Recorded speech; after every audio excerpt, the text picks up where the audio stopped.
Hello and welcome back to Embodied Astrology. This is a weekly series where I share practical teachings and intuitive messages about the astrology of the week ahead so that you can work with this energy to embody your most authentic self and live your best life.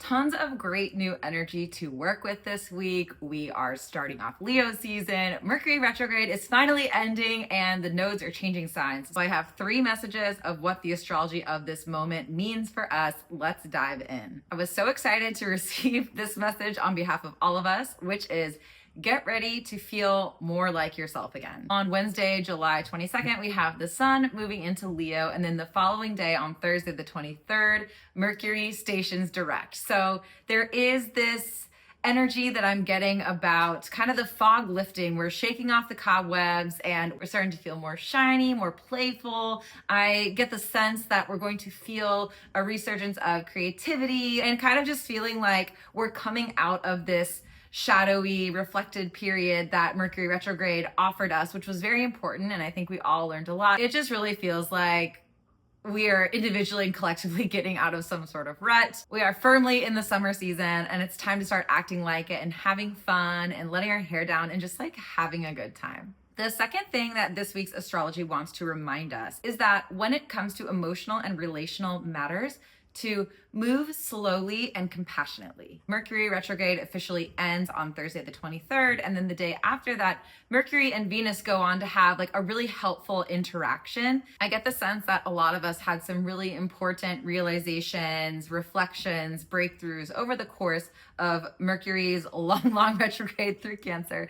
And now is the time to start thinking about how we might want to integrate those lessons and what changes we might need to make in our lives, in our relationships, in the way that we process and share our emotions. But I think it's important to remember that as much as we may know how we want to move forward now with this new information, to not expect transformation overnight. Just because Mercury stations direct doesn't all of a sudden mean that like everything is fine and there's no more miscommunications and no more emotions lost in translation. There's still a period where Mercury needs to sort of pick up its normal speed and get back to where it was before. And so what this week's astrology wants to remind us, I think, is that when we're going about making these changes, especially when it comes to emotional matters, relational matters, we do want to tread lightly and be really gentle with ourselves, be gentle with the people that perhaps we are working through some dynamics with, and just to not get impatient, to understand that whatever changes we're trying to make might take a little bit longer than we think, and that's totally okay. It's about trying to figure out what the best course of action is and how we can take those slow, deliberate, methodical steps forward, not expecting that transformation overnight, but still holding our feet to the fire in the sense that we are going to do and say and implement the things that we said we were going to do and say and implement as we were experiencing that Mercury retrograde through Cancer. And on Sunday, July 26th, we are receiving a 2-ish year long invitation to bring our gifts to the collective table. This is because on Sunday the 26th, the lunar nodes are changing signs. If you've done a True You astrology reading with me, you know that I'm so into the lunar nodes. I think that they are 2 points in our personal chart that shed a lot of light on what our soul is meant to do and how we're meant to grow and evolve in this lifetime. And it's so important to know where the nodes are in the current sky, because those particular themes of the signs that the nodes are in are going to really be top of mind for us collectively. We're going to experiencing these themes together. And so this is the beginning of a new 2-ish year chapter where we have the North Node in Aquarius and then the South Node in Leo. So with the North Node in Aquarius, we are really being drawn to express and lean into Aquarian themes, which is about community, innovation, forward thinking, humanitarianism. And with the South Node in Leo, there is this general healing, shedding, letting go of the shadow sides of Leo, which are generally around the ego, the need for applause and approval, and adopting this sort of like need to be right or to have things your way. I get the sense that we are being asked to remember that there is nothing that we need to do or be or have in order to be worthy, to be loved, to be enough. We are being asked to remember that true happiness comes from following our heart's desire and not just by seeking the approval of others or doing what we think is expected of us,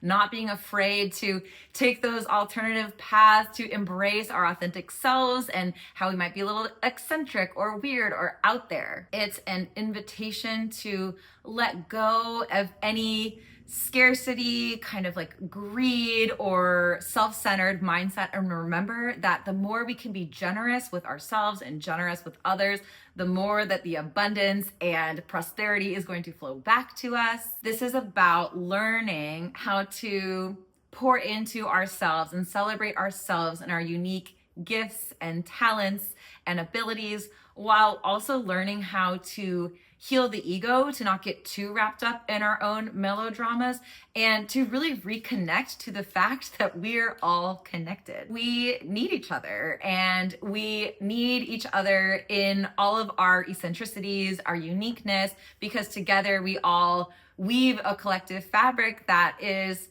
so powerful, so resilient. It is really about how we as a collective can zoom out and see the bigger picture, and how you can do that in your own lives as well, to not get caught up in controlling every aspect of how things go down, to not take things too personally if you're failing or if people disapprove of you or you're not getting the recognition that you feel like you deserve, to remember that we can give that recognition and support and applause to ourselves, and to remember that, of course, there's always larger forces at play. We may not know exactly how things are supposed to turn out or what is supposed to be, but if we can just trust the process and do the things that light us up and bring us a lot of joy, then we are always going to be on the right path. And that's it for this week's video. Thank you so much for watching. If you are ready to work with the astrology of the summer, there's a lot of really interesting transits happening. We have eclipse season coming up in August. There's so much to unpack and to uncover and to understand how all of these transits are landing within your birth chart personally. So if you are feeling like you want to reconnect with your authentic self and discover your unique potential through the lens of your birth chart, then go ahead and book a True You astrology reading with me. You can go ahead and click the link in my calendar below, and I cannot wait to hand you the keys to your birth chart and show you all the wisdom that your unique astrology has to offer. Thanks again for watching. Next week we have a full moon in Aquarius, so come back. We're going to talk all about that, and I hope you have a great week.